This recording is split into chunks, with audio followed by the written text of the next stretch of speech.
Welcome on in, golf fans. It's your boy, Gsluke, here with our DFS and betting live stream for the US Open. Going to break down everything to expect from the golf course, conditions over Thursday, Friday, and then how to approach things, whether you're entering DFS lineups, prop slips, or outright bets for this week. I'll give you my thoughts across the board. So we've got an hour here. Going to go ahead and keep this one a little bit more concise this time and just keep it to the point here. But first off, welcome to the chat, everyone that is tuning in. We had a few guys there early like Bart and Nathan. Hopefully you guys are having a solid Wednesday night. You got Ireland down there, Nathan, Jack, Cole, all of you guys. First off, welcome on in. And if you have specific questions, like I see a lot of you do, we'll get to those just a little bit later. So hold on to those. I'll circle back and chat to any of those questions. But first off, just want to make sure that you guys are having that solid evening and are ready to get after it for this week. You got Barry down there, Samuel, Steven, Phil, all of you guys, welcome on in. What is going on? First off, and destroy that like button, Sam says.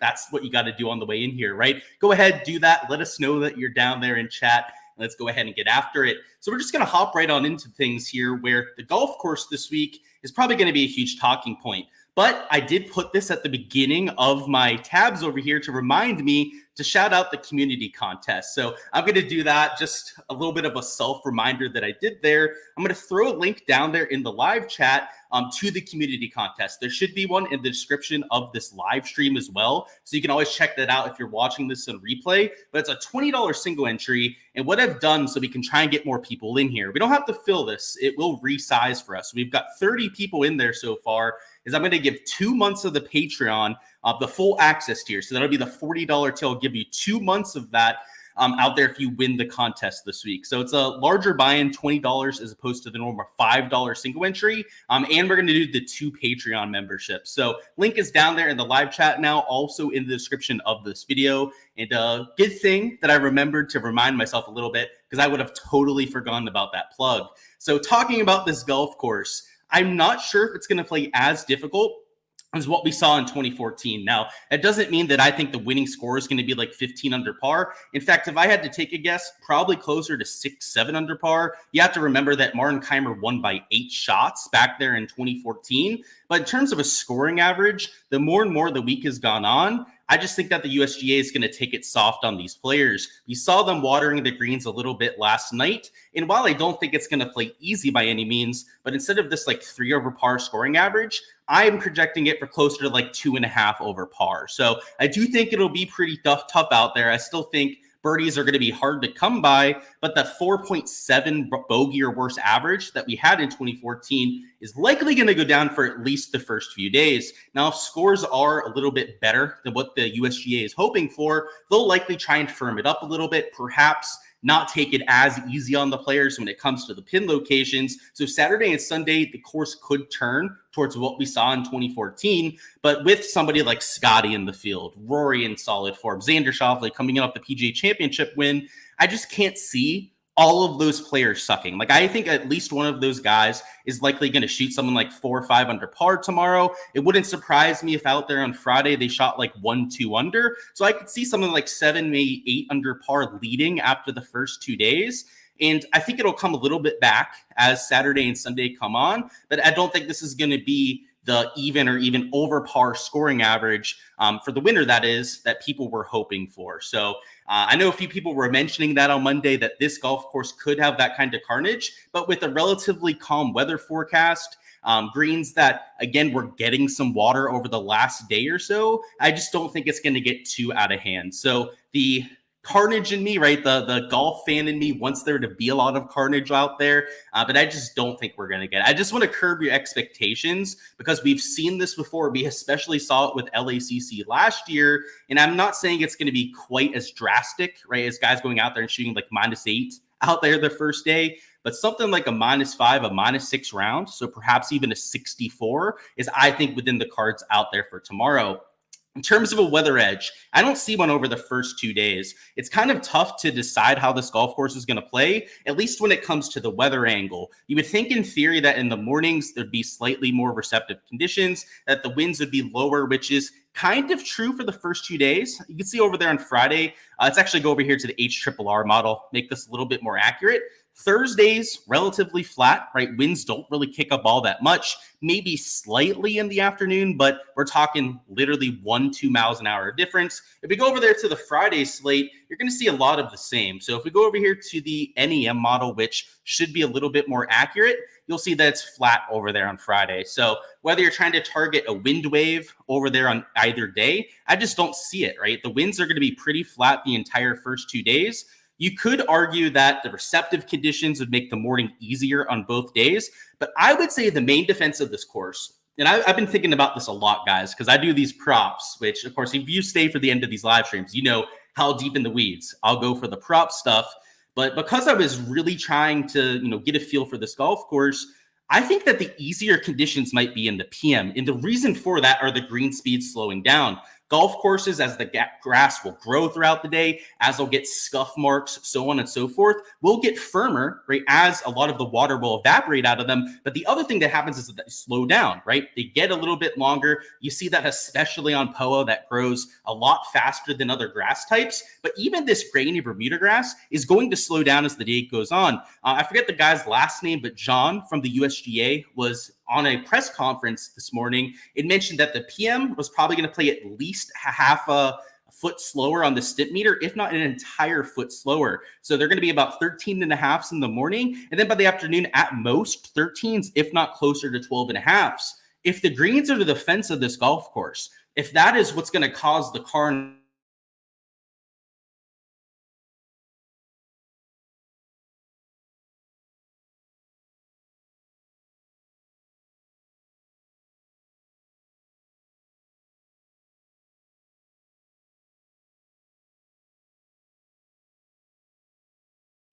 All right, so I'm on my backup mic. I'm not going to screw around with trying to fix my mic on the live stream. It might sound a little different.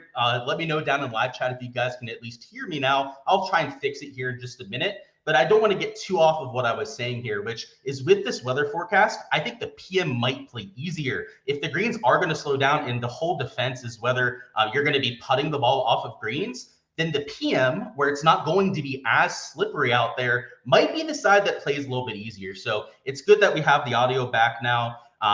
Again, I don't want to mess around with it too much and take too much of a delay, but I know it's going to sound a little bit different. So hopefully it's not too bad for you guys. But that's my take on the weather. I don't see an advantage to really stacking one side or the other, whether it's on Thursday, Friday, AM versus PM. I'm not really doing anything with my exposure this week, but I do think for the showdown perspective, we want to take a look at the day one stats. If it is going to play easier in the PM, my theory is that the green speed slowing down would be the main cause for that. And I wasn't in PGA DFS in 2014. In fact, I was hardly even legally able to gamble at that point. In fact, I wasn't able to gamble back in 2014. So, I wasn't nearly as invested in the PGA Tour. So I have no idea what happened back then. I don't have that kind of data or knowledge to work off of. But I can tell you that the golfer in me, the golf handicapper, especially from the prop side, could see that happening. So these are the scoring averages that we had. Once again, we're going to circle back to this a lot when we're talking about props. But when it comes from the DFS perspective,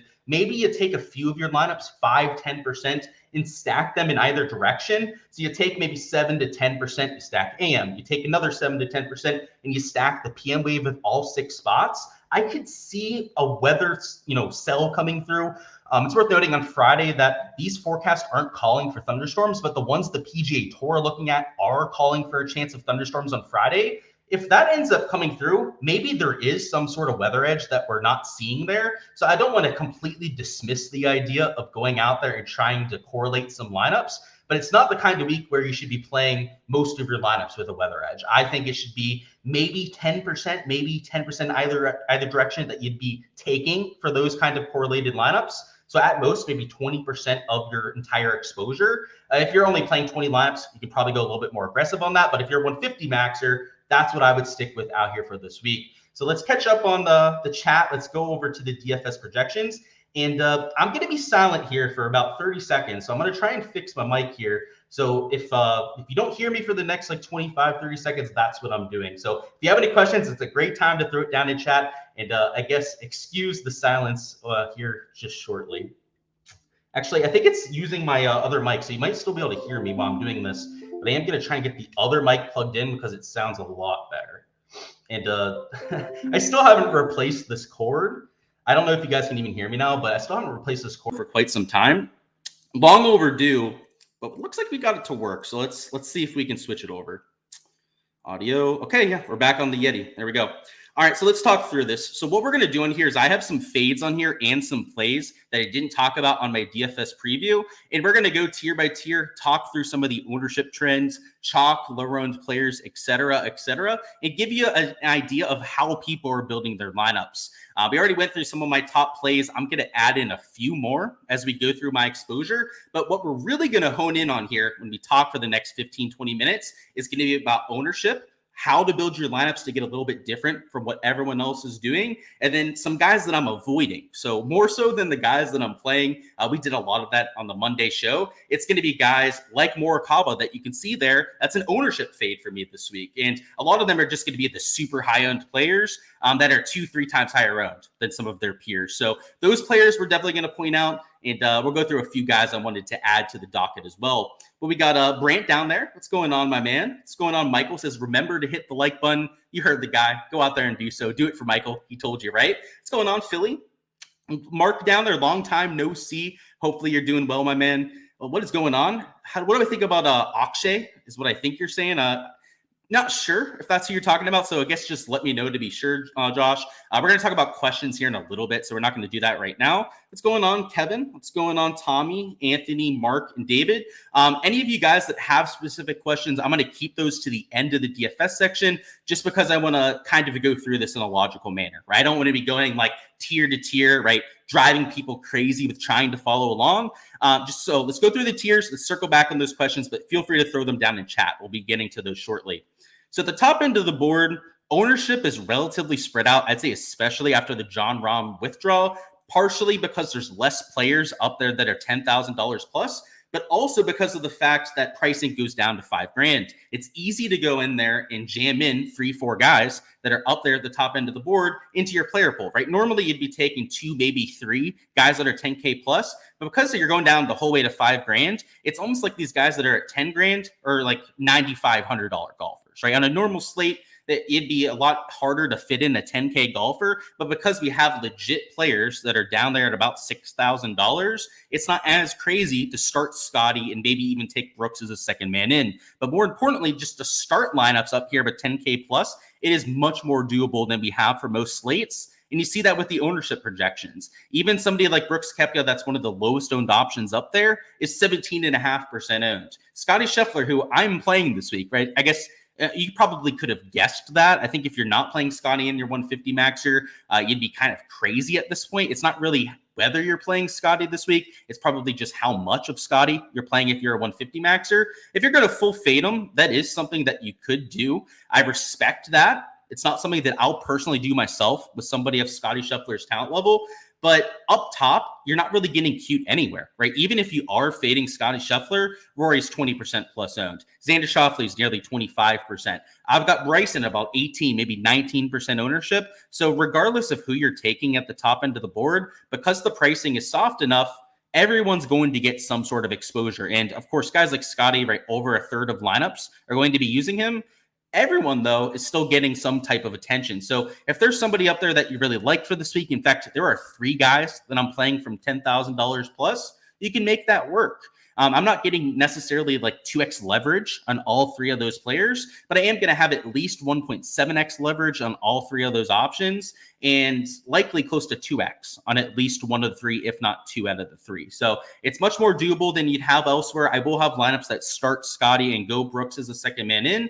And the other guy that I'm taking that's blacked out of a Bryson, Xander, and Rory, I'm also taking with potentially even Scotty. Now that one's going to be pretty hard to pull off, but definitely with that option and then Brooks Koepka as my second man in. So these double spend ups, I think, are a good way to get unique. It forces you down to the 5-6K range, which is going to give you likely a sub 5% owned player, as long as you're not taking some of the donkey chalk that we're going to talk about here in just a little bit.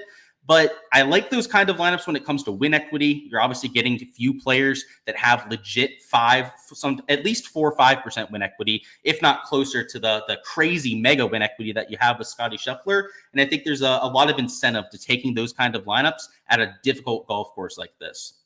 Down into the 9Ks, ownership spreads out a little bit more. We have a mega chalky option like Colin Morikawa, who at 23% is clearly the highest owned option in this range. But guys like Ludwig, guys like Hovland are kind of in that mid-tier when it comes to their GPP exposure. They're owned, but they're also not mega chalky there in about the mid-teens in terms of their ownership. Patrick Cantlay, Wyndham Clark, on the other hand, though, at the lower end of that 9K range, are players that are going to be sub 7% owned. In fact, I could see them being sub 5% owned out there in some of your single entry contests. So if you're looking to get different, there are spots to do that with here. That would be your Wyndham Clarks, your Patrick Cantlays. And if you just want to take a non-stance, right, you're not really taking chalk or a pivot, guys like Victor Hovland and Aberg would be in play for that kind of purpose. It's worth noting that Colin Morikawa is listed as a fade, which, I think fading Scotty is a really scary thing to do, something I'm not willing to do. It's almost just as scary as fading Morikawa because his form has been outrageously good over the last few events.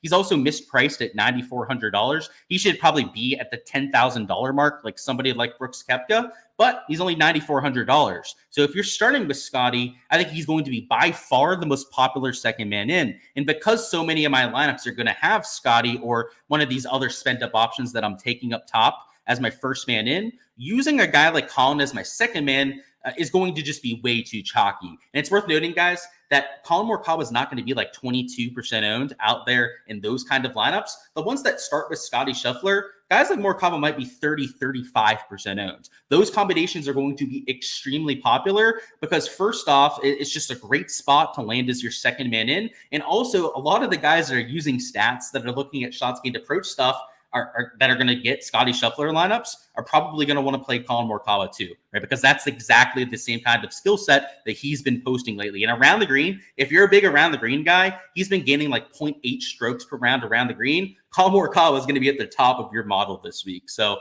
it's a little bit more of a nuanced week, in my opinion. Around the green matters, but the type of around the green shots that we have at Pinehurst are not the kind of around the green shots where he's gotten that 0.8 shots around the green. It's not like the Memorial. It's not like really any of the courses that we've seen here other than Augusta National. And at Augusta National, he was serviceable around the green, had his best year by far out here in 2024. When it came to the shots gained around the green, it still worries me quite a bit. So that's why I'm fading him. If I'm going to fade some sort of chalky guy up top, Scotty Scheffler is probably not the guy for me. I mean, he's world number one. He's been an absolute killer. It doesn't feel like the spot to get different. Morikawa, I'm a little bit more willing to do so. He's not somebody that we're like for sure is going to go out there and win this event. And he doesn't have to win at 9,400. A top 5 is probably optimal there, but it's still something that I'd be willing to fade because this golf course has a lot of variance to it. Even your most accurate drivers are going to get screwed with some of the lies they get in the natural area. Even some of your best iron players are going to get screwed by the fact that some of the runoffs are just going to be too close to the pin locations. When that happens, everyone's going to essentially be on the same playing field. Even your Scotty Schefflers are going to fall victim to this week. They're going to hit perfect iron shots that end up 40 yards from the hole because of a stupid-ass runoff, which I think is fun. It's super entertaining. It's going to be great for us as viewers, but the players are going to get driven crazy by it because they're going to hit perfect golf shots and get screwed by it. Somebody like Colin requires accuracy. He's all about that consistency with the ball striking. When that happens to him, he does not have the same type of around the green play as a Scotty. Justin Thomas, those elite tier Cam Smiths of the world that I'm very comfortable with them getting up and down. He is a much more dicey prospect. So a lot of my faves, a lot of the guys that I'm avoiding just don't have that long-term pedigree of all the shots around the green. And Colin Morikawa would fit that description. He's been a lot better lately. I would be remiss not to mention that the shots gained metrics have improved drastically here in 2024 for Colin, but we haven't seen that this sort of test before. It's been at a lot of that long rough. And again, I don't think that's very comparable this week. Down here in the 8K range, you have pretty spread out ownership, I'd say, as well. Somebody like a Hideki Matsuyama is about as chalky as it gets at 16.7%, but nobody is in that like 25% range. Outside of him, your second highest owned guy, I believe, is Tommy Fleetwood. Tony Finau is also getting some attention himself, which you'd expect at just $8,100. But pretty much, if there's anyone in this range that you want to mix into lineups, you're going to be able to get away with that. I mean, even Hideki at about 17%. I was a little bit worried that he'd be about 20, maybe 25% this week. But as the week has matured, his ownership has been kept in check a little bit, which is a nice thing to see. So if he is 20% tomorrow morning, I'm not going to be that surprised because Hideki is a slam dunk course fit this week. But at the same time, I just love the play and I can't avoid it. Like, even if he is 20% owned and I'm playing him in about 35, 40%, that's decent leverage right there. Maybe it's not the full 2x leverage I'm hoping for if he is at that 20%, but I'll still take that 35% exposure on a player that look at this, my model, right? He's my number 5 ranked player this week. So that was the main hesitation for me to call him out as one of my core plays earlier. Now that I know he's not going to be mega chalky, I'm a little bit more willing to get there. Who else is worth noting ownership-wise? Zalatoris, super low owned. So if you're looking for a pivot in the 8K range, that is probably Will Zalatoris. Not saying I'm playing him. Not saying that I think he's a great play. But if you are looking for the low-owned option, he does fit that description. Down here in the top end of the 7s, there are a few guys that are getting chalky. I'd say Hanna about 10%. I wouldn't call him chalk, but he's at least getting some exposure. Guys like Shane Lowry, Sahith Theegala especially getting some exposure there, but no one that's out of hand. There's no one in this top end of the 7K range that I think is just like an obvious fade candidate. Now, some of that is because of the talent level. I think that these guys deserve to be like 10, 15% owned, but there's also nobody that I'm projecting for 20% plus ownership. Down in the mid 7s, even the lower end of the 7s, you have guys that are about 10, maybe 12%. So Tom Kim's at about 11%. You have guys like Sam Burns, Corey Connors that are both about 10% plus ownership. No one there, though, is 15, 20%. So kind of like the top end of the 7s, there are a few guys getting attention. Like I said, like Sahith is really the main one to watch out for, but no one that is going to be like a for sure fade candidate out there in large field GPPs.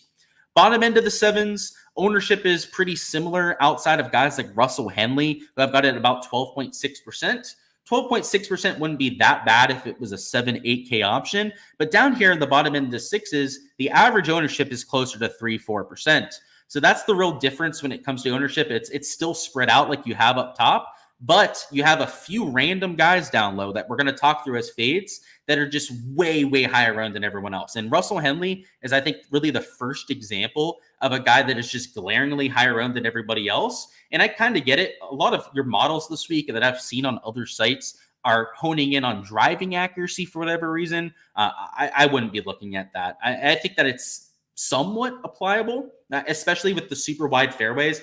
When you miss around this golf course, you could get into trouble with the wiregrass, but it's so random with your lie on that shit that I don't know how reliable that driving accuracy can be. So somebody like Russell Henley, I think that's why he's getting that steam. And personally, as somebody that's not weighing driving accuracy a ton this week, I'm weighing it a little bit, but not a ton.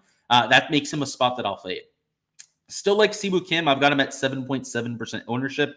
So I guess that's worth noting. The ownership isn't out of hand there. But speaking of out of hand ownership, Sepp Straka is, and it's all the price tag. He's just too cheap, right? $6,500 for Sepp Straka is a misprice, but at the same time, kind of like Colin Morikawa, Sepp Straka is not known for the around the green play. Now, he's been a lot better in 2024, which is why he's been so much more consistent this year. But at the same time, in the past, I mean, there have been times where Straka's lost 5-6 strokes around the green. I mean, he's had the yips before out there on the PGA Tour. In fact, before he went out there and he won the Honda Classic, he was self-admittedly in a stretch of the yips. So for that kind of player that is taking on maybe the hardest around the green test that we have in the world, I worry about that. And if he's going to be mega chalk this week because of the ball striking stats, then I'll take a fade against him. So again, these ball striking players like Morikawa, Straka, even Henley, we can say the same thing about Henley too. He is not the most reliable around the green player. His stats are never horrible around the green, but he's not like a top tier player that you'd trust with those hands.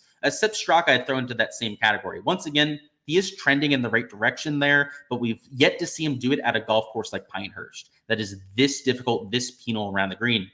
Still like Aaron Rai, I've got him at about 6.1%. So these core plays that I liked to fit this golf course, you know, if they were 13, 14% owned, I'd be fading them, right? Aaron Rai, you could say that about. A Siwoo Kim, if he was going to be mega chalky, I'd be avoiding them. I think that these kind of plays project pretty much the same as somebody like a Sepp Straka this week, maybe like a point or two lower when it comes to their fantasy point projection, but they're half the ownership. So give me the lower owned option all day. In terms of a fade down here, the lower sixes, I would also say that this is a mega misprice out here with Christian Bezuidenhout, and that's going to put him at about 12% ownership, which again, if you're comparing 12% to the 8-9K range, it doesn't look that bad.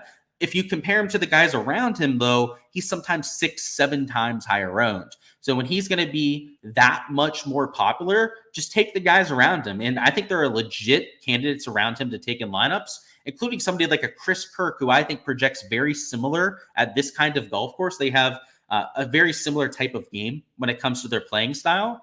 Give me the Chris Kirk who's like 5 times lower owned than somebody like Christian Bezuidenhout who's going to be mega chalky in GPPs.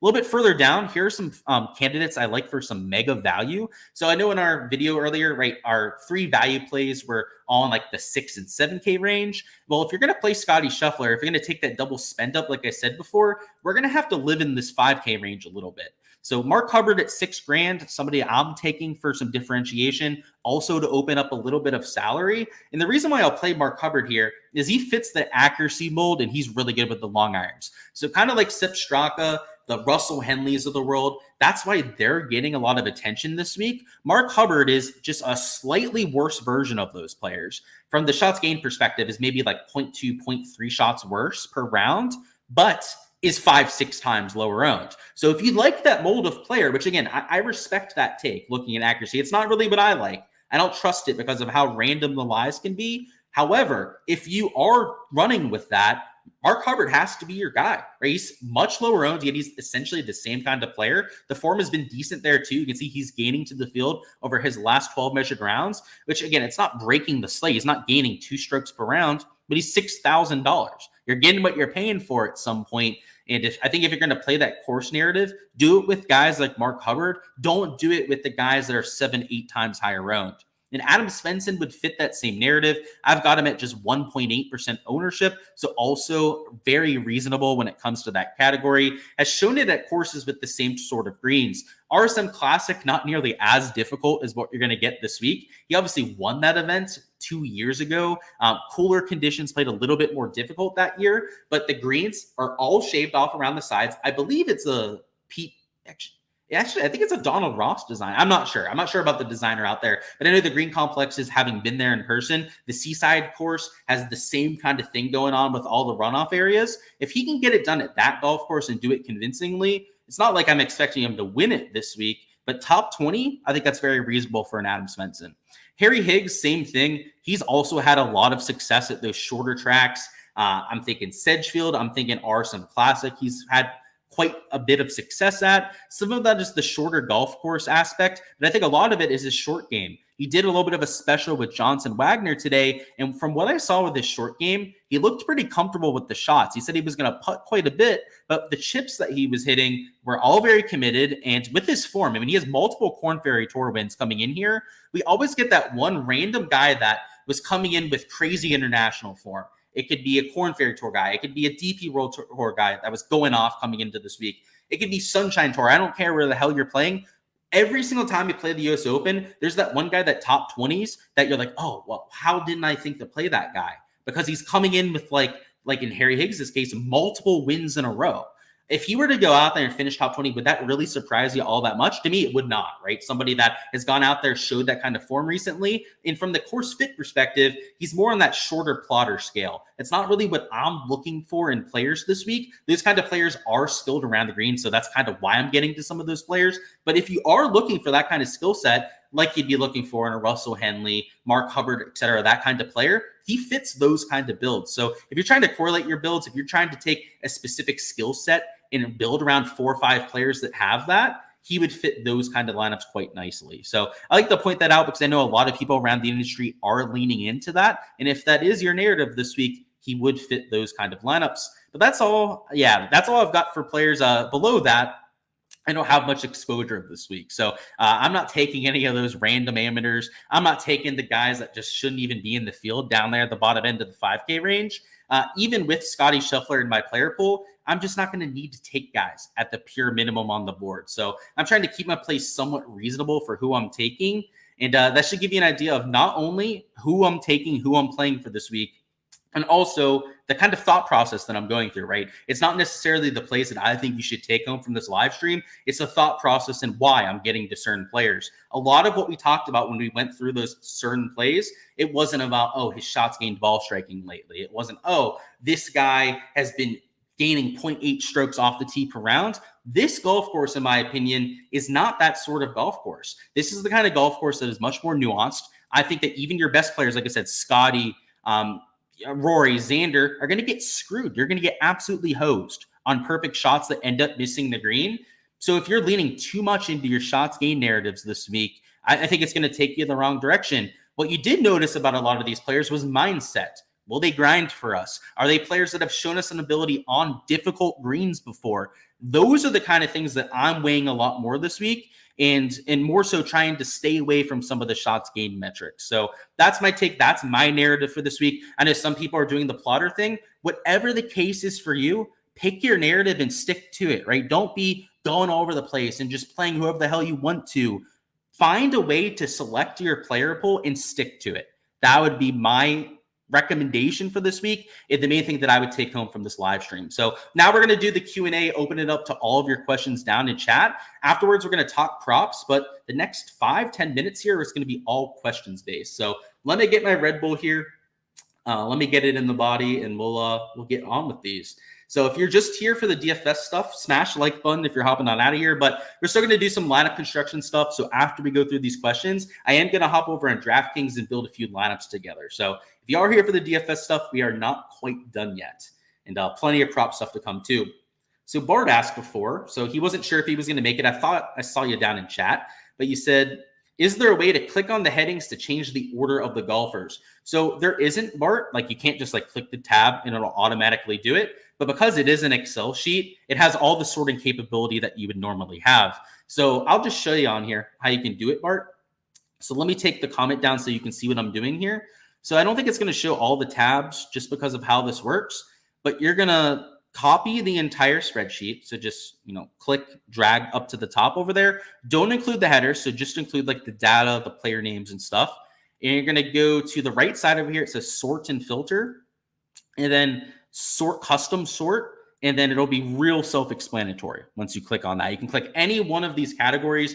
You can choose to sort it from numerical order. You can sort it alphabetically, however the hell you want to do it, right? So if you want to sort it by like the AM, PM players, you're able to do that.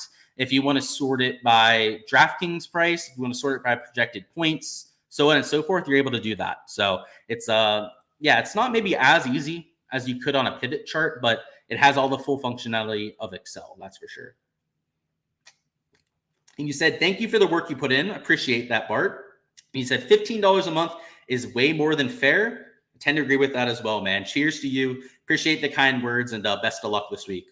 Nathan says, will the course be firm enough to reliably expect driving accuracy to be more favorable than distance? So yeah, I think I get what you're saying there. So you're saying, is it going to be firm enough where like driving accuracy is the number one thing? Not early in the week. The golf course has been a lot more damp than they were hoping for because of some rain they got on Sunday. So it's not like it's going to be, damp, like you're not getting any rollout. But I think the players were saying like 5 to 10 yards is what they're getting off the tee right now. Now, by the time they get to Friday, Saturday, if there's no rain, it's probably closer to 15, 20 yards. But at least early on, Nathan, the fairways are actually pretty soft.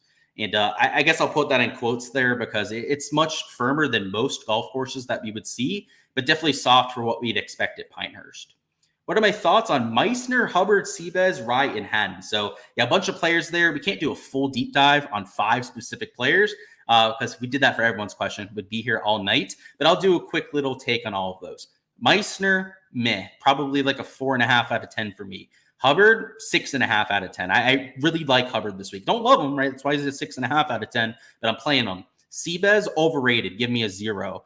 Rye, 8 out of 10. Love him. He's one of my core plays. And then Terrell Haddon, give me about a 5 out of 10. I'm very lukewarm on him. I don't love him. I don't hate him for this kind of week. But yeah, that's my take there. The reason why I say 0 on Seabez, by the way, is he's just mega chalk. It just doesn't make sense to me.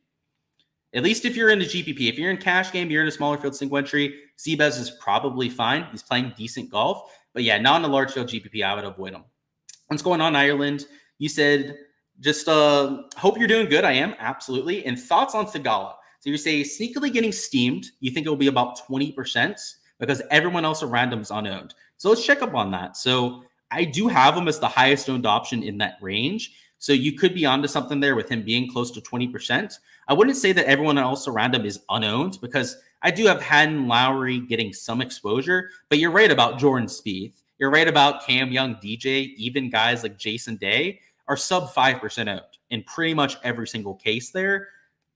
I could see him being 20%. You might be onto something there. And I think I'm still going to play a lot of Sahith Theegala myself. He's still in my player pool right now, but I wouldn't be expecting him to be a pivot play by any means. If you're using him this week, I think the upside for playing a Sahith would be the around the green play, the creativity at this kind of golf course. He does fit that narrative quite well. At the same time, though, he is quite erratic off the tee.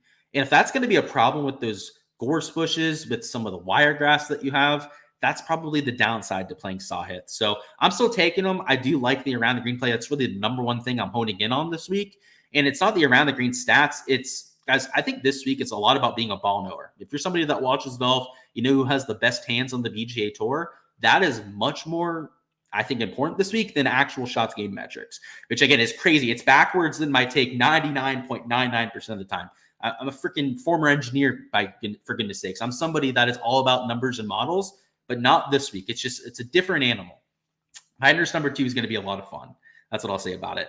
So thoughts on Henley, Bez, Horschel, and Noren. So yeah, again, if it's going to be like 4 players, I'll do the takes real quickly here. Can't do a full deep dive on 4 players for everyone's comments down there. But yeah, Henley, I don't love the ownership, but I'd put him at like a 4 out of 10. I think 12.5% on Henley isn't that outrageous. On guys like Seabez, some of the guys in the 5-6K range, 12.5% owned is outrageous. It's like 5-6 times higher owned than everyone else. Top end of the 6K range, like Henley, right? He's $6,900 or something like that. It's still real high owned, but it's not as bad. So I put him at like a 4. Bez is a 0, like I said before. Horschel, I've got it about a 6 out of 10. He is getting some ownership, though. I love Horschel this week from the course fit, but he is getting some ownership. So that's why I got to keep him a little bit lower. And then Noren, I actually have it like a 9 out of 10. I didn't want to mention Noren that much because I do have him getting some late steam, but a sub 10% owned Alex Noren in this field, I would much rather play than a Russell Henley. And I think he's more expensive, right? What is Noren's price? So Noren is actually, same price tag as Russell Henley. I'd rather have Alex Noren than Russell Henley. And he's not quite half the ownership, but he is about sub 10% ownership in my projections. What's going on, Cole? What are my thoughts on Cantlay? So I don't want to necessarily give away too much with Patrick Cantlay. I'll just say that I think that he's a good course fit from a lot of the stats I'm looking at, in that you probably shouldn't play him out there because his form's horrible, right? You could never want to play a Patrick Cantlay. I'm using him this week, right? Just for full transparency, I am using him. I was saying not to use him because I don't want to steam up his ownership, but yeah, he's a sneaky good course fit. The main reason being is if you really deep dive around the green stats, if you dive into the weeds and try and figure out who's the best player off a tight lie, Cantlay has been top 5 on the PGA Tour the last 3 seasons. So, I mean, that's not the kind of stat that we're normally talking about week to week on tour. But if you look at the real difficult around the green shots, like I think Eastlake is a great example of that. Off of fairway grass, he, for some reason, is maybe the best player we have on the PGA Tour. Historically, or with all your around the green shots, he's not that great around the green. He's just above average when it comes to shots gained around the green. But off of what we're going to have for a vast majority of your around the green shots this week, he's one of your top players. Showdown was money last week. Yeah, let's keep it going. Yeah, rounds 2 through 4, by the way, we're doing our normal live streams out there for Showdown. So make sure to tune in for those. That'll be after play ends each day. Samuel says, what are my main pivots in each range? So hopefully you got a good idea of that when we went through our player pool there. But let me know if you need anything else, Sam. I'll definitely answer your question. What's going on, guys? Let's see, where are we at? How low is too low in terms of price tag? For me, it's the top end of the 5s. Like $5,600, $5,700. That's probably as cheap as I would go. What's going on, Metro? My guy down there. Cheers to you. Destroy that like button. Absolutely. Where are we at? So there's where I went a little bit muted. Thoughts on Burmester, Finau, Scott, and Harmon? All right, I'll rank them for you. Again, just too many players to do a full deep dive. If you want a full deep dive on a player, guys, just give me like one name or two, because it's going to take me 5 minutes to do a full deep dive, right? So with those sort of players, Burmester, not my favorite course fit. I put him at like a 4 out of 10. Finau, decent course fit. He played really well at the Memorial Tournament. Sorry, not Memorial Tournament. Memorial Park Golf Club, the home of the Houston Open, actually. And that golf course, I think, is comparable around the green-wise to what we're going to get this week. So I like myself some Finau, 7 out of 10 there. Adam Scott is a 6 out of 10. I think he's a decent option. I am playing him, I guess, for transparency. And then same thing for Harman, 6 out of 10. I think he's a decent option. Not a great option, not horrible option either. Am I more of a studs and duds this week or balanced? I'm going to have both builds. My favorite builds, though, Mark, especially for like single entries, are studs and duds because I think you can get a lot of leverage there. And it's not as difficult to get different lineup construction-wise, studs and duds versus balanced. If you go balanced, I think a lot of people, right, if you're fading the 10K range, I think a lot of people are going to land on the same sort of players. So that's why I like the studs and duds a little bit more. Scotty and Henley or Bryson and Hovland. So I would go the first one, Scotty Henley. I don't like Henley this week, but yeah, Scotty's just the man. And frankly, I think that it's worth spending up for him. Would this be a week to add more randomness than usual? Yes. Yes, YDG. Now, my process doesn't really rely on randomness, but if you are using that to kind of like pick out players for your last man in to kind of help you get those, 1-2 percenters into your player pool, then yeah, use it for that, man. But yeah, it's not something that I usually do. So yeah, you were asking about Akshay before. So yeah, thoughts on Akshay?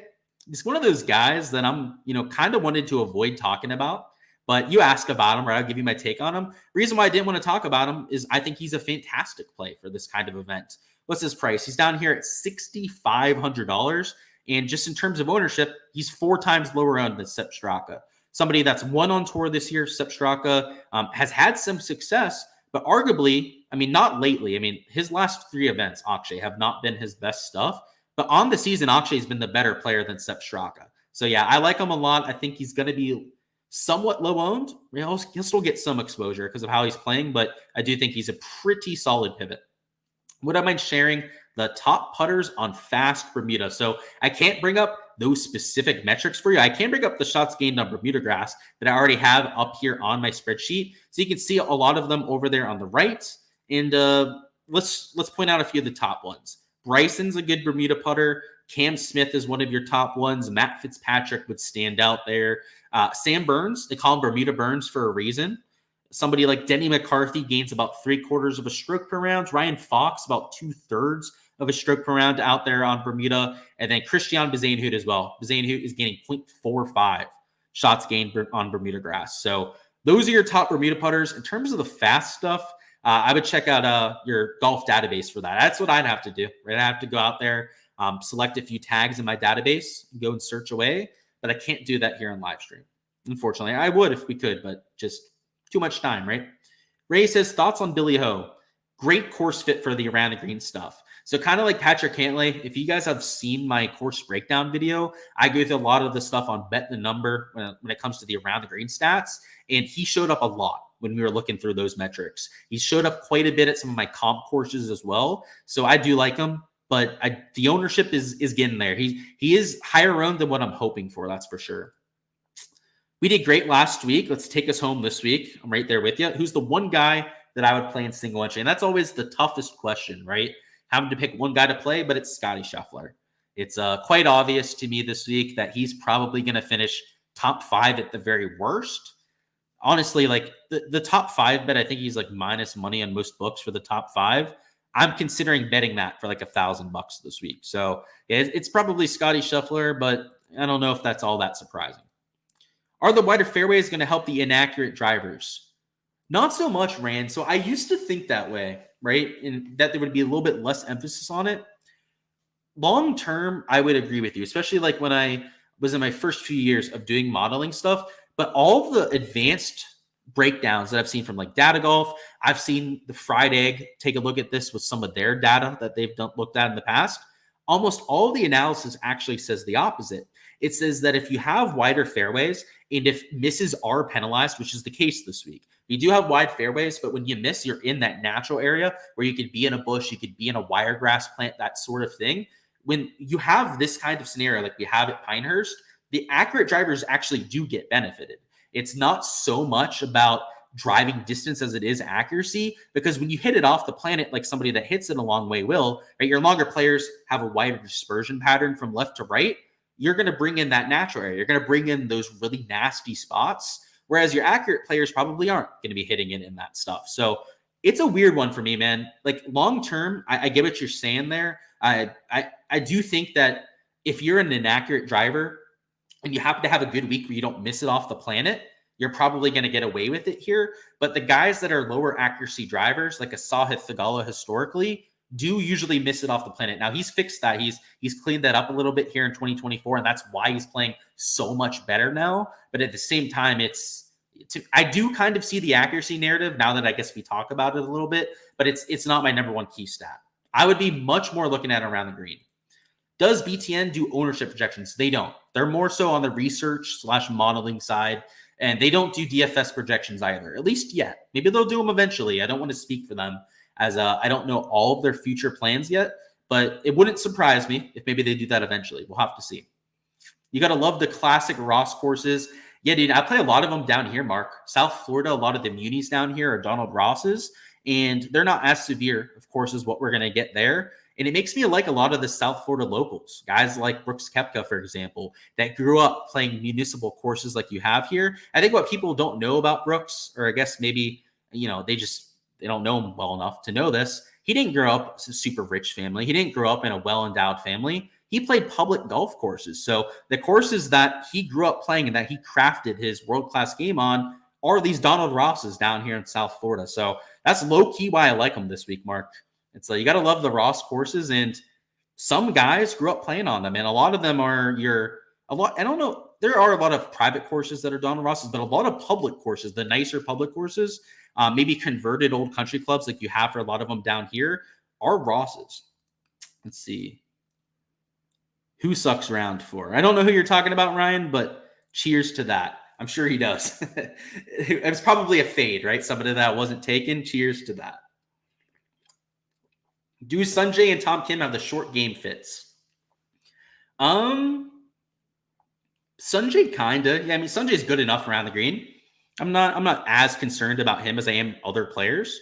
I wouldn't say that he's one of my top options, but I think he's all right. Tom Kim is TBD. I don't know if we know about Tom Kim enough yet. We've seen him at a few difficult tracks, like Sedgefield has some real difficult around the green shots, and he did a fantastic job going out there and winning before. So yeah, I'd say both are acceptable when it comes to, I'm playing both of them. So if that gives you an idea, right? I'm willing to play them, but I don't know if they're the best. Seeing any steam on Victor Perez? Yes. And I've also seen a million people sites mention him this week. People asking on shows about somebody like Victor Perez. I've seen people tweeting out stats on the shots gained around the green off of fairways. And guess who pops there? Victor Perez, right? So kind of like if guys like Cantlay, I mentioned Horschel, that really fit that kind of narrative. Victor Perez fits that too. So I kind of like him. I'm not playing him this week. It's all because of the ownership steam that you're talking about. I have him at about 5-6% right now, but I have a sneaking suspicion that he's going to be closer to 10%, especially in like your large, big dollar single entries. Like the contest where you're going to have a lot of sharps playing, I think you're going to see Victor Perez much higher owned than what we have in like the big GPP contest, for example. Loving the big rig inclusion. Yeah, me too. The main thing we got to worry about, Brant, with my boy, the big rig, is that heat on Friday. It's going to be like 98 degrees. Somebody get my boy some dude wipes out there. It's going to be a brutal one out there for Harry. Money calls and showdown last week. Don't sleep on the Bo Hostler this week. Yeah, Barry, by the way, guys, last week was absolute money on all of those picks that he was given down in chat. So this week, his guy, officially, Bo Hostler, out there for the live chat. I'm not playing him, so if he goes off and he ends up like being first-round leader, I'm just going to shake my head and say good shit because you've been spot on. So I can't play against you or anything, right? You've been absolutely spot on there. So hey, take some notes, Chad. I think that's a good call there. Kim says, do you think Binbu is a good course fit? If he had been better around the green, I'd say yes. For some reason, this year, he's been a little bit off around the green. Now, historically, he has some of the chippiest, some of the nastiest, some of the most sick around the green shots that you've seen. So I don't think he's like the worst play, but his stats this year have been off. I don't know what it is. Again, the golf courses that the around the green stats are coming from are not like this golf course, though. The stats where he historically is like the number one player on tour around the green are the DP World Tour courses. If you take a look at his advanced metrics before coming over to this side of the pond, he was maybe the best player out there on the DP World Tour. Those golf courses are much more like what we're going to get this week than what you'd see for the other courses here in 2024. So I will say about Minwoo, I'm not playing him. So just for that transparency there, I'm not taking him, but I do understand the upside. If you're looking at like the DP World Tour stuff, he did take on those greens pretty well there. What do I think about Glover, Phil, and Keimer? Or who do I like the most out of those three is what you're saying? My favorite is Glover. I kind of like Phil a little bit. Keimer, not so much. Keimer's he is playing better golf of late, but it kind of feels like he's just his like ceiling is probably like a top 30, I would say, Martin Keimer. Whereas Glover, I could see getting into the top 10. Same thing with Phil. I could see maybe a top 10 for Phil. More realistically, probably a top 20 for Phil Mickelson. But Keimer, I'm a little bit more hesitant about. Dean Burmester, I worry about the course fit. I liked him a lot more for Valhalla. That's why I played him there and took advantage. This time around, he's going to be a lot higher owned and he's more expensive now that he had that kind of performance. So I just think you're one event late, one major late on Dean Burmester. Tiger to make the cut. I think he will make the cut. In fact, I'm not going to say it. I am doing something with Tiger this week. I'll just say it. I bet Tiger to win this golf tournament. And it's almost certainly a donation. It's 200 to 1 for a reason. But if Tiger Woods is, and I'll just put the hot take on record. It's a hot take. I'm just going to put a massive, massive asterisk on this take here, guys. He's not winning this golf tournament, but I bet him outright because if he's ever going to win a major again, it's this week. I don't see it happening at any other golf course. Augusta's too hilly for him. Every other golf course fit is just not going to work for him. A U.S. Open with deep rough, he's got no chance at. A PGA Championship with deep rough, he's got absolutely no chance at. You add in the physicality of Augusta, I don't see that happening again. Open Championship, maybe. I mean, it's flat links land over there, right? So maybe that's his best chance to go at it. The course that is the most like the Open Championship is Pinehurst number 2. So really, I guess it's the Opens that he might have like a 1 in 1,000 chance at winning the rest of his career. This week, it's that same kind of chance. So yeah, I'd bet him to make the cut. I actually do think he's going to make the cut just from like a non-bullshit perspective. But yeah, I bet him to win, which is, like I said, donation. So I wouldn't do that myself. I think that's probably one of the worst bets that you can make, but I don't know. I was feeling myself the other day on Tiger Woods. I was looking through just the golf course and thinking to myself, like, if anyone could think of a game plan for this place, it could find a way to somehow just shoot like -2 for the week, it's Tiger Woods. Now, -2's, it might win. Who knows? I think it's probably going to be closer to like -5, -6 that wins this golf tournament. But I could see him shooting that -1, -2. I don't think that's completely impossible. So maybe if it's a harder golf course than people think, and it is true carnage out there, if it ends up playing like 4 strokes over par per round, that's when I would really like Tiger Woods. And that's why I'm playing him in DFS. I'm only going to play him in like 10% of my lineups. But if we end up getting blown off the golf course this week, if it just plays way harder than I'm expecting, Tiger Woods could top 10 at this kind of golf tournament. I don't think that's as much a hot take. It's still asking quite a bit. It's asking for a ceiling performance for sure, but I don't think it's completely out of the realm of possibility. Kitayama, I think, is a decent flyer play. I put him at like a 6 out of 10, Fred. Victor Perez thoughts. A little bit chalky, Jack. Getting some attention, but I kind of understand it. Form has been there, and he's been really good off of tight lies in 2024. Are short game golfers viable for sleepers this week? Yeah, that's kind of what I'm doing, Sam. So I think you're on the right track there, if I'm understanding you correctly. What do I think about Sanjay? I'm at a 6.5 out of 10. I'm playing him this week, Kevin. So I kind of like him. Ranking for Fleetwood, Spieth, Day, Hughes, Todd, Rosenberger. I'm not doing it for 7 players, man. Sorry. Just already have too many questions to go through. Hopefully you understand that. You asked about 7 players. That's seemingly a little bit crazy there. This being a different course, shall we take into consideration prior winning lineups? I'm not really sure what you're asking, Samuel. I guess you're kind of asking like whether there's a max ownership that historically has been good at Open Championships or U.S. Opens, et cetera, et cetera. Not to my knowledge, or at least I don't have that data, if that's what you're asking.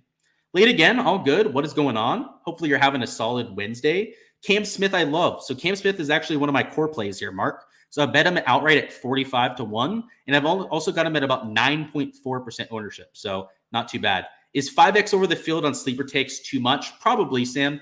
I'm usually closer to like 3-4x at most. 5x, though, if you really love a sleeper. Like if there's a guy that you just have to play, then 5x leverage could make sense, especially if they're only like 1 or 2% owned. Taking 10% of a sleeper play is far from outrageous. Thoughts on Shank? I'm at like a 5.5 out of 10. He's not my favorite play, not my least favorite. A lot of guys, right, are going to be average plays for me this week, and that's kind of how I see Adam Shank. With more randomness this week, thoughts on loosening the player pool? Normally you run 25 for a 150 max, but you're thinking 30-ish. I'm at 40 this week, if that gives you an idea. Yeah, I opened it up a lot, especially because the pricing goes down to $5,000. I see a lot of viable plays, and especially that 6K range. I see a lot of guys that can help me save salary and are viable this week. So I'm spreading out a decent amount of exposure down there. Like normally my 6K range exposure is like 5 to 7 players for a normal week where it goes down to $6,000. Because it's going down to $5,000, I've got like double. I think actually even a little bit over double those amount of players in my player pool this week. Yeah, a little bit different. I think the pricing has a lot to do with that too. And how many quality players are in the field. You got to remember that as well, right? We got all the live guys here now. So we've got like Cam Smith to choose from, Brooks, Bryson, all of the guys in the mid tier that are from live tour as well. I think that adds to the deepness of the field and why you'd want to spread it out a little bit more. Who is getting steamed? Victor Perez is the main one. Colin Morikawa is getting steamed like absolute hell. Sip Straka is getting a lot of late steam, and Bazane for sure. I think a lot of people have talked up Bazane. And of course, you said thank you for the great content. Of course. Any opinion on McKibben or Jaeger? Jaeger, solid pivot. Not much that has to be said other than, he's a good ball striker. Now, around the green does not fit this golf course. So if you're playing him thinking that he's going to be like some sneaky course fit, that's not the case. If you're playing Steven Jaeger, it's because he's a damn good ball striker. And you're just hoping that he could go out there and give you a top 20. Tom McKibben, I don't know as much about, Josh. I know that he plays quite a bit over there on the DP World Tour. He's very young. He's apparently still very raw when it comes to his talent level. I know that at one point he was like the young up-and-coming newcomer out there from the UK. Not so much. He's kind of fallen off a little bit. I'm not playing him. I'd rather be a little bit late on those sort of players that I'm not as versed on or as familiar with. Thoughts on Dunlap? I'm a huge Dunlop guy, Matt. So I usually talk him up at easier golf courses, but not so much at this kind of around the green test. I'd rather play him at an Amex where the winning score is 20 under par as opposed to something with single digits. Have I tried single stat slates? So yeah, that's out there where like the birdies are better. I have not, Samuel, but I have gone through the lobby a few times. Issue for me personally is the contest. There's just nothing big enough that wants me to put my money behind it. I grew up in the Northeast and had access to, Salem, Winchester, Franklin Park, Charles River, etc. I'm assuming those are Donald Ross golf courses, right? That's pretty sweet. If you had access to all of those growing up. The dude wipes will carry him through. Yeah, dude, Harry Higgs he's got himself a week ahead of him, that's for sure. Thoughts on Harmon? Good sneaky play. Around the green play is what you're looking for. You don't hear much talk about Spieth. Do you have any love for him? Steven, you know I do. I'm playing Jordan Spieth. I'm the Jordan Spieth whisperer. Let's keep his ownership low, as I'll say about Jordan Spieth. He's just like Tiger Woods. If this course for some reason turns into Shinnecock, which I'm not expecting, again, he's a super low owned play for a reason. Same thing with Tiger. He's hardly getting any ownership this week. So if you're going to play them, you don't have to do it in very many lineups to get leverage. The reason why you play a Jordan Spieth or a Tiger Woods is if the guys get blown off the golf course. Because if there's one guy, like I said, strategically that can figure it out, it's Tiger. If there's one guy that has the stones, the creativity, just the pure don't give a fuck factor to take on a golf course that's unfair, it's Jordan Spieth. I mean, we've seen it before. Chambers Bay, I think, was a very, very good comparison to a Carnage US Open like we might have this week. And he won that week out there at single digits under par. I think there's a lot of comparisons between Chambers Bay and what we're going to get for this US Open. And a lot of it from the negative. I think you're going to see a lot of unfair pin locations. I think you're going to see bogeys that are just completely uncalled for. Like guys that just hit the center of a green, that bounce one direction, end up hitting it to a spot 40 yards off the green because of the runoff areas. You never know. Spieth could be played at that kind of track. He's done it before. So yeah, let's keep the ownership low though, huh? Let's not steam him up too much. Any thoughts on McIlroy reconciling the marriage? Has no impact on my take on him. I will say though, Mark, I have a little bit of a soft spot for him this week. Not going to say anything much more than that though. Do I think Burmester is high ownership? Not high ownership, but he's higher ownership than a lot of other guys in that range. And it's just marginally higher. It's not like 5-10% ownership. He's like 1-2% ownership higher than some of the guys around him. Or percentage, to say. What am I saying? 1-2% ownership. I sound like an absolute dumbass. 1-2% higher. You may have already covered two gloves. You'll watch from the beginning. Yeah, so Aaron Rye is who you're talking about there, I'm assuming. He's one of my core plays this week, so I love him. So if you want to see my full take on him, check out my DFS preview, Ross. But I have like a whole 5-minute take on him. I think he fits the golf course quite well. How do I approach round one showdown? You don't play it, Ryan. Frankly, I think your main slate exposure should be enough out there for Thursday. I think the PM might play easier, right? Like if you're going to do anything round one, normally you would play the AM wave guys. But because of the fact the greens are going to be slowing down as the day goes on, I could see the PM playing maybe to the same kind of scoring average, if not slightly easier. So I would just avoid it, Ryan.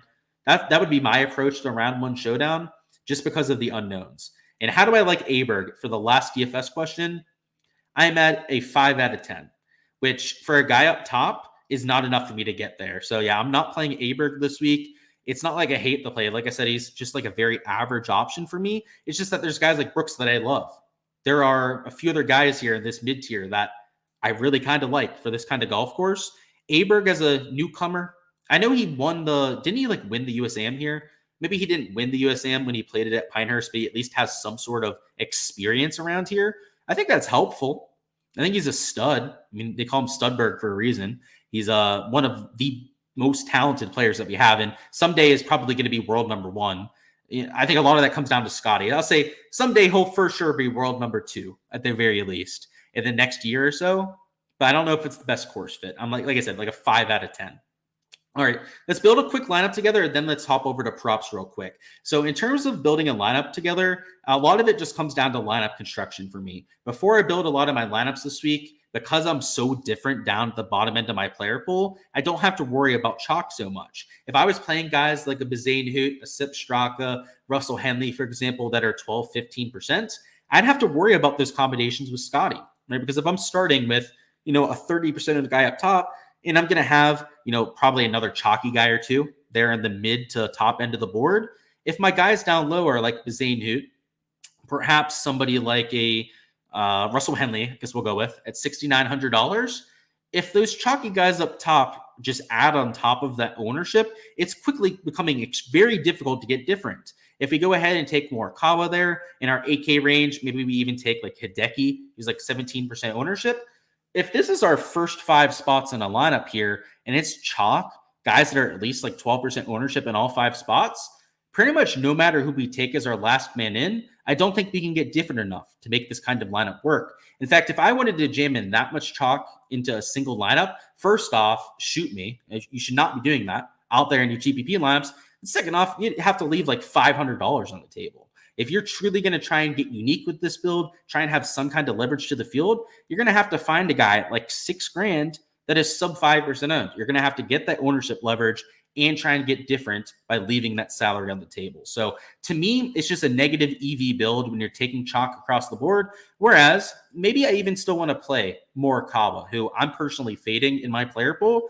But if I wasn't taking a mega chalky option down low and perhaps went to a slightly lower owned option like a Mark Hubbard, maybe up here towards the top end of the 6s, rather than taking somebody like a Russell Henley, for example, we mix in a Højgaard at $6,600. You're still getting somebody that's not that far off in terms of talent level. In fact, in a few cases, I think you're getting a better player than some of the chalkier options, and you're offsetting all of that ownership. Now with our last man in here, I would be a lot more comfortable actually spending up to the $7,000 option. And even if we took somebody that was getting 7-8% ownership, they weren't mega chalk out there in GPPs, I'd still be willing to enter this lineup out there in those big, even lottery kind of contests. So that's the power of fading some of the chalk down low. Even if you're going to play a chalkier guy like Scotty Scheffler towards the top, you can get away with it. You can find other spots to get different at. Whereas if you take Scotty and you're pairing them with chalkier options in the 9K range and down low, it quickly becomes very difficult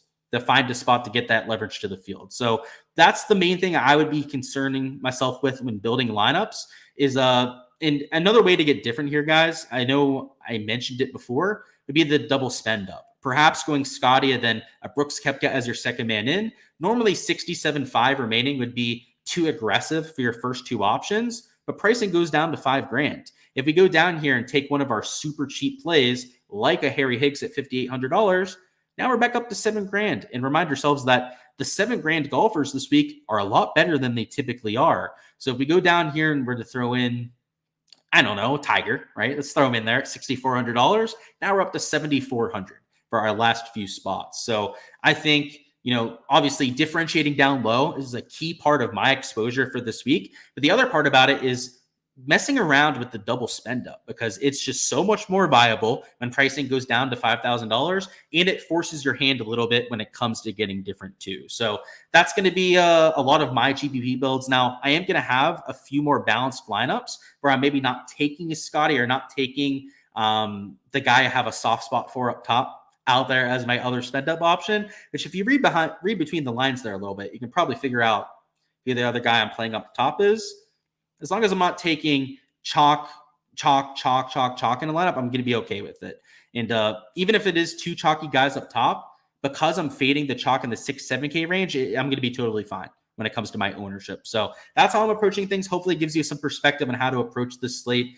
And that's it for the DFS side. So now we're going to circle over here to props. If you were just here for DFS, I appreciate you guys stopping by as per usual. Go ahead and smash the like button if you guys are hopping on out of here, and subscribe so you don't miss our round 2 through 4 live streams. As I mentioned a little bit earlier, we will be going live after each round to get you ready for the next day of action. So whether it's round 2 showdown, round 2 props, etc., make sure to stop on by for those live streams. But still a little bit to talk through here. So let's go through some of my prop strategy. Props for round 1, I would take it a little bit light. Now, I did not take my own advice when it came to my underdog exposure. I went in a self-admitted fashion, probably a little bit overboard when it came to how many props and slips that I went with for round 1. But in terms of the money I actually entered, it's not that much different that I would normally enter for any given slate. I took my money per slip rate and toned it back a little bit because I knew I was going to be entering so many slips. And that would be my recommendation for round 1. Whatever exposure you're getting to, I would probably cut it in half. The main reason being is that this is a course that we haven't seen for 10 years, and we don't have data from it that is reliable at all. The data from 10 years ago could look a whole lot different this time around. So I am going to give you guys some props to enter. We're going to give you a slip over here on Prize Picks, Underdog, and on Pick 6. But just please put the asterisk on it that whether you think you have a perfect read on this golf course or not, you don't. You haven't had the data from it. It could play way different tomorrow morning than what we're expecting. I mean, they could put a bunch of water on it overnight, and we'd have no control over that. They might somehow get fans out, right, and try and dry out the golf course all they can. I mean, I don't know, right? They could do some really silly things with pin locations, et cetera, to make this place play a lot differently than we expect. So that's the asterisk here, obviously, right? I know it's a bummer to hear that out there for round 1, but just be smart about it. Don't go out there and do anything crazy. That's my advice, okay? You don't have to listen to me. You can do whatever the hell you want. If you want to be crazy about it, enter $4,000 in slips like I did for round 1. You can. But I don't know if I'd recommend it. Like I said, I entered like my normal amount of slips for round 1, and it could go great. I think we got some value. We for sure did. Everything bumped in our favor, but we'll see how it all works out. So here are the stat averages from 2014, which again, take it with a grain of salt because this could look a lot different. It played 3.09 over par, which was 73.09 strokes. It played to a 2.2 birdie average, and the bogey average, probably most surprising of all, was 4.67 per round. So obviously a very, very, very difficult golf course. And regardless of the round, it played difficult. It actually rained in 2014 as well. So after round 1, when it played 3.2 over par, they got an inch of rain. So you would think that this golf course would have gone like significantly easier after that huge downpour, and only played 0.4 shots easier. So even if they do water this golf course, I don't know if it's going to get that much easier, but it at least opens up enough doubt where I don't want to go out there and be hammering props for like crazy units or anything like that. Let's go through a few of my favorites. So I did enter a few props over here already. I do like this Keegan Bradley under on strokes. And then I do like a few guys for 72 strokes as well. But the one that I'm going to point out here for the prize pick slip is Tony Finau, just because he's an AM wave golfer. AM should have more receptive greens. The green speeds will be a little bit more slippery. But for these guys at 72 and a half strokes, I think they're reasonable for some unders. Now you're going to see that I'm taking some fades over here in Underdog. So it's going to be, kind of a tale of two different sites for when I get to my value here. But Prize Picks has the board priced quite differently than what we have on Underdog. They have birdies lower over here in Prize Picks, and the strokes lines are all about 0.5 to even an entire stroke higher than what they have there in Underdog.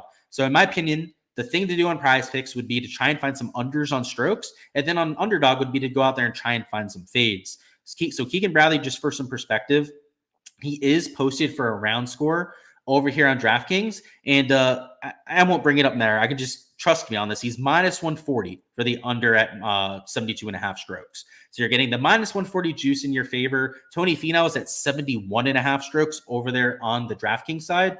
And though he is juiced a little bit towards the over at 71 and a half, that is a 0.5 discrepancy. We do get the push in our pocket there at 72 strokes. And with the morning tee time, that was really what put him over the edge to make him a play for me. So that's a 2.75x combination if you take that over there on Prize Picks.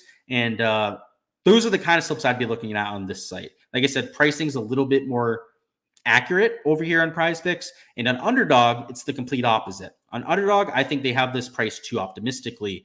They have the strokes lines a little bit lower than Prize Picks, and their birdie lines are also 0.5 to an entire birdie higher. And while they've bumped a lot of the stuff that I've taken, a few haven't moved quite yet. So I'm going to throw in this Corey Connors prop that hasn't quite bumped. Let's see, there's a few others here too. So let me circle through these, find one that hasn't moved. I have like 30 props in, so trust me, it's not for a lack of not having props, to put it lightly here. Let's see. And I don't want to take anything that bumped. So I'm going to try and stick to stuff that is with the same value that I took earlier this week.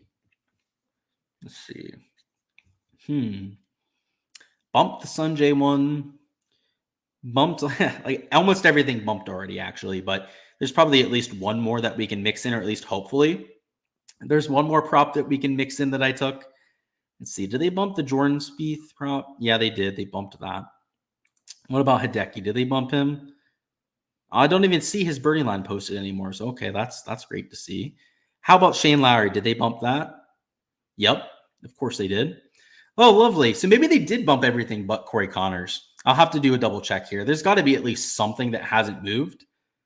At least you'd hope, right? I mean, goodness sakes, if they really bumped every prop that I took except for one, they are absolute cowards if that's the case. Okay, so we can take this. So it's this under on Corey Connors birdies and then this over on Matt Fitzpatrick bogeys. So I do like the birdie unders a little bit more than what I have for the overs on bogeys. But with the 4.6 average back there in 2014, Matt Fitzpatrick has been changing his chipping grips. So this is the idea for Matt Fitzpatrick. I think everyone's going to be missing greens because of how small they are, how small they play effectively with the slopes out there. So Matt Fitzpatrick is going to have to hit some around the green shots. Now he's going to try and putt as many as possible, I'd have to imagine, because he has the yips around the green. But he's been changing from conventional to cross-handed seemingly every other shot. And at the last event, he was hitting a lot of conventional shots, and he lost like 4 strokes around the green out there in one of those rounds. So at a golf course where the around the green is going to be even more difficult, you're likely going to have even more around the green shots just because of the hard. It's so hard to hit the greens out there at Pinehurst number 2. I'll take his over on bogeys. This Corey Connors prop, by the way, too, I love. I don't know why they didn't bump this one quite yet, but I guess we'll take it out there for the live stream. And just to give you some comparison out here with these lines, if we go over here to Caesars, they do have bogey props posted. Okay, let's click over here to the side to get it to post up. And I don't know if they have a Fitzpatrick one posted, but let's see. So they do. So they have Matt Fitzpatrick posted at 3.5 bogeys, and you'll see that he's minus 155 towards the over. So if you're looking for sportsbook value, if you're looking for a plus EV play, he definitely checks that box. And then in terms of the under on Corey Connors, I don't think they have a birdie line posted for Corey Connors anywhere. But if you go over here to Prize Picks and just try and do a little bit of a comparison, the guys who are in his same sort of talent level are at 2.5, right? Like he's not as good a birdie maker as a Cantlay, a Hideki, a JT, and they're at 2.5 birdies. So somebody like a Corey Connors, for example, you'd project for at most 2.5 birdies, if not closer to likely like 2 per round. So for him to be at a solid 3 per round over here in Underdog is why I took him for the under. And then, like I said, this fade over here for Matt Fitzpatrick is partially because it's a plus EV lean, but also because he has the yips with the around the green shots. Like when you see somebody, by the way, whether it's a putting grip, whether it's changing a putter, whether it's changing the wedges in their bag, or changing their grip out there with their around the green shots, changes are not a sign that things are going well, right? Like think about your own game out there on the golf course. Are you trying different things when things are going well, or when you need to figure out what the hell is going wrong and how to plug it before playing your next shot? It's the second, right? Every single time. So somebody like a Ricky Fowler, for example, that has been changing putters this week, that has also been trying cross-handed chipping out there in his practice rounds, I took out of my player pool this week. I went out there and I faded out there for props. And Matt Fitzpatrick, that's doing the same thing around the green, I went out there and took for fades with the around the green stuff. You can say the same thing about Wyndham Clark bitching about the golf course. I faded him on a lot of stuff because of those sort of narrative. And same thing with Victor Hovland. Anyone that really complained about the style of golf that they're playing this week, I don't think has the stones for it.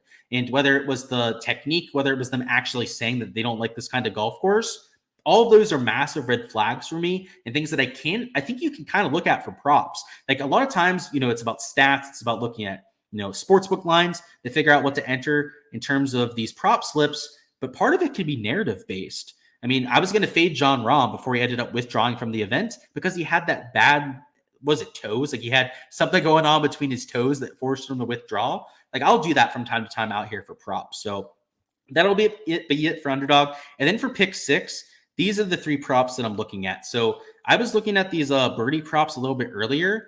They have Xander Schauffele at minus 175 for the over 2.5, which makes sense. Like I think the birdie average will be lower than 2.5 per round, but it's Xander Schauffele. It's one of, if not, top birdie maker in this field.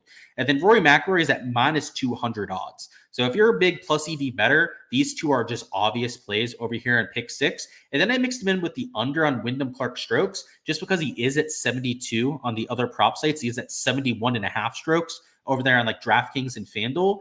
And the reason why you have to take an under is you have to have an over and an under to make a golf slip work. So it'd be great just to take like the Xander and Rory prop, but you're going to have to find some sort of under to mix in to actually go out there and enter a slip. So these are by far my favorite props that you can enter at this stage. The issue is that I think a lot of people are going to enter these overs on Xander and Rory. So the payout in pick 6 might be absolute shit for round 1. So I can't play it myself. It's not legal down here in Florida yet. Hopefully they add it to the docket at some stage, but these 2 props are the main ones that I'd be considering at this stage, just because of that. Where are we at with chat? Let's circle back on that. I know you're a stats guy. Have I been measuring who's been the most accurate projections between Prize Picks, Underdog, DraftKings, and FanDuel? Yeah, so I have been, Fred. I haven't been like necessarily keeping their stats like I should be, right? Taking every board and comparing it to reality. But I can tell you from experience, Fred, that the most accurate out of like the prop sites is Prize Picks, in my opinion. And then out of the different like actual sports books, I think that DraftKings is my favorite out of the bunch. So Prize Picks out of the prop sites, the actual sports books, probably DraftKings. Keimer had the chip yips when he won here 10 years ago, putted everything near the green. Yeah, but this year it's Bermuda grass. So it's a completely different golf course, right? So back there in 2014, it was bent grass from tip to toe. You could afford to hit putter because it wasn't grainy around the greens. Now all of the grain runs off the green complexes because that's where the water runs off of these greens, right? Off the different downslopes. And when you're trying to putt up that, now it's going to be bumpy as hell. So I heard from a lot of players on site that that's not going to be the case, that you're going to see a lot more either hybrids, maybe 3-woods this time around, because you could get top spin and actually get it to roll up those grainy surfaces, or you're just going to have to see people play bump and runs or flop shots, which is unbelievably difficult, but it is a much easier shot to execute than what a lot of people were saying with the putter. Now, there are spots that you can use flat stick. I think Harry Higgs was saying it's like a 50-50 prospect on whether you can actually do that, but it's a completely different challenge this time, right? You're talking about Bermuda grass agronomy as opposed to bent grass, which, bent, that's what we have at the Masters. That's why a lot of people will putt from off the green there. It's why people can afford to putt off the green on a lot of these Texas-style golf courses, not so much in the Florida swing. I mean, if you go back to the Honda Classic, for example, Cognizant, Bay Hill, et cetera, you don't see people hitting putter around the green there as often as you do on other golf courses. It's because of the Bermuda grass. So keep that in mind. There has been a few changes to the golf course since 2014, that probably being the biggest change of all, coming from the agronomy perspective. Where are we at?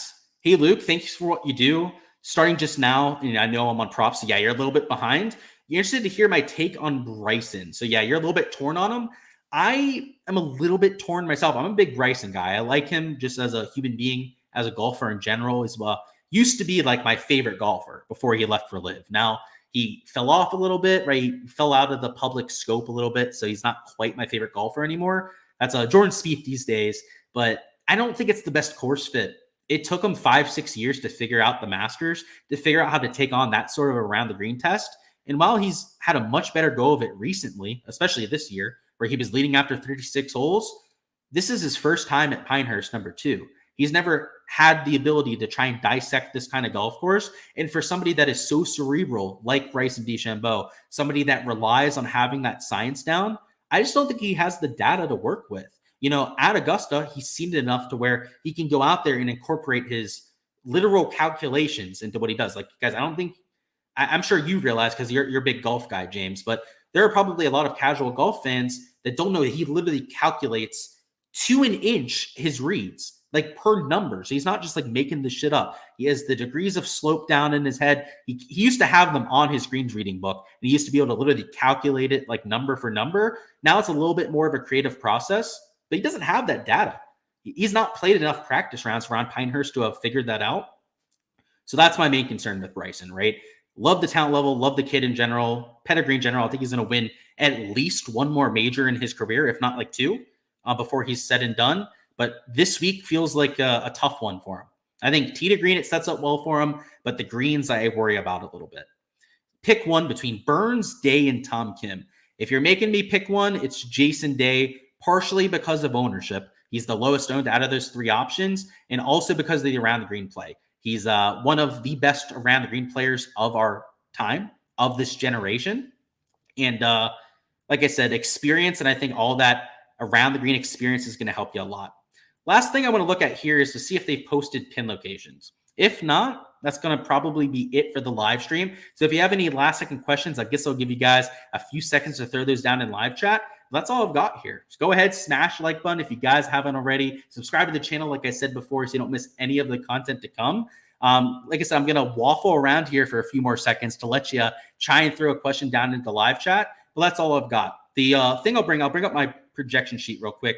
Here are my outrights. So I know I didn't mention my outright card before, but it's pretty light. I bet Brooks Koepka, who I got at 22-1. I got JT at 45-1 and Cam Smith at 45. I took a couple top 10s and top 20s where I mentioned the Tom Kim top 10, Siwoo Kim top 10 at plus 750, and then also the top 20 on Aaron Rai. But in terms of outright bets, it's Brooks, it's JT, it's Cam Smith, and then it's Tiger Woods at 200-1. So I mentioned that one before. I would not tail the Tiger Woods one.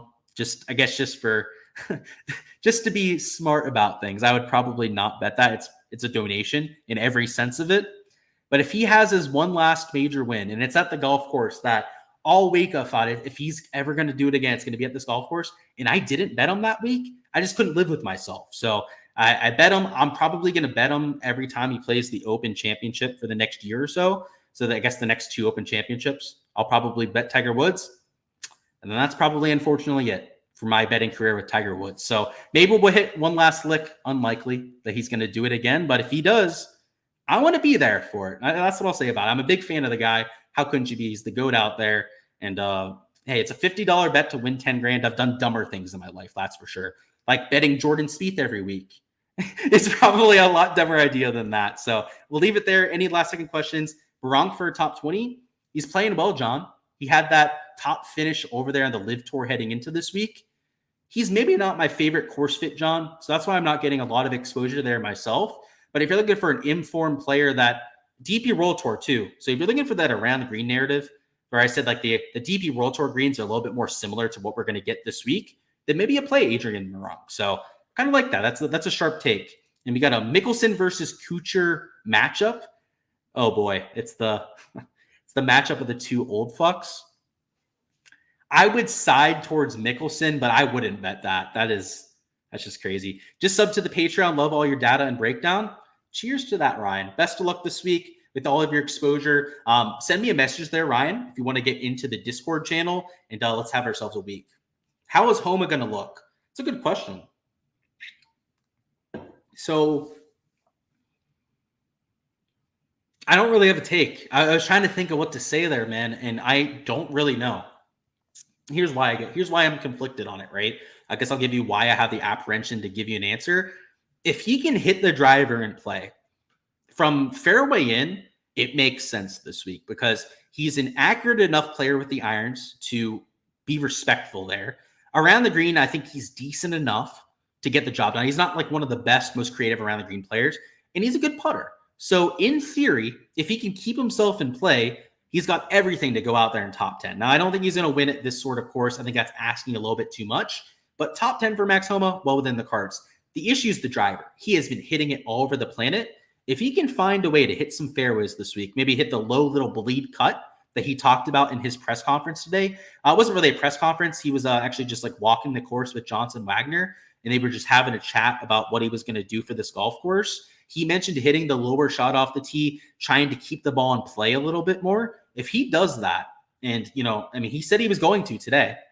So if he executes that strategy, I like him a lot this week. Unfortunately, though, why hasn't he done that the last month then? Right? He claimed, and he even said in that interview, actually, that he had been working on it the last month. Shots gained metrics don't show that. He's been utter horseshit the last month. So I'm a little hesitant. That's why I say I don't really know what to expect. Because in theory, if he does what he claims, it's probably going to work. But he's been trying to, and he's not executed lately. So I have a little bit of apprehension there. If I am more of a top 65 for one and done, so if you're saying you're in the top 65, I'm not sure how many entries you're going against. So I'm not sure what to really think about your top 65. Would I still take Brooks? Yeah, I don't think Brooks will be super chalky. So if that's kind of what you're asking about there, Layden, whether he's going to be too popular to take, the guy that's going to be too popular to take is Bryson. Bryson is going to be like 20-25% owned in one and dones, partially because you can only use them at so many events that the one and dones are centered around the PGA Tour stuff. So yeah, I think Brooks is fine. I probably avoid Bryson though, just because I think Bryson's going to be a little bit higher round. But that is all I've got for the live stream though, guys. Wanted to make sure to go through all those last second questions before we hopped on out of here. We'll be back for those rounds 2 through 4 live streams, and best luck with all of your exposure, whether it's props, DFS, outright bets, you guys name it. Let's make it one to remember and enjoy ourselves some good old carnage out there. In terms of going live for rounds 2 through 4, make sure you guys follow me on Twitter/X if you haven't already. Or if you're on the Patreon, you probably get notifications of when I'm going live there. Then I'll be tweeting it out tomorrow night when we're actually going to be live. So if you want to make sure to be there and actually be able to ask your questions in the live stream, make sure you follow me over there on Twitter/X. Link for that, by the way, is in the description of this live stream. If you're watching it on replay, and if you're watching it live, it's there as well. But that's all I've got, guys. That's the last second PSA, and let's have ourselves a week.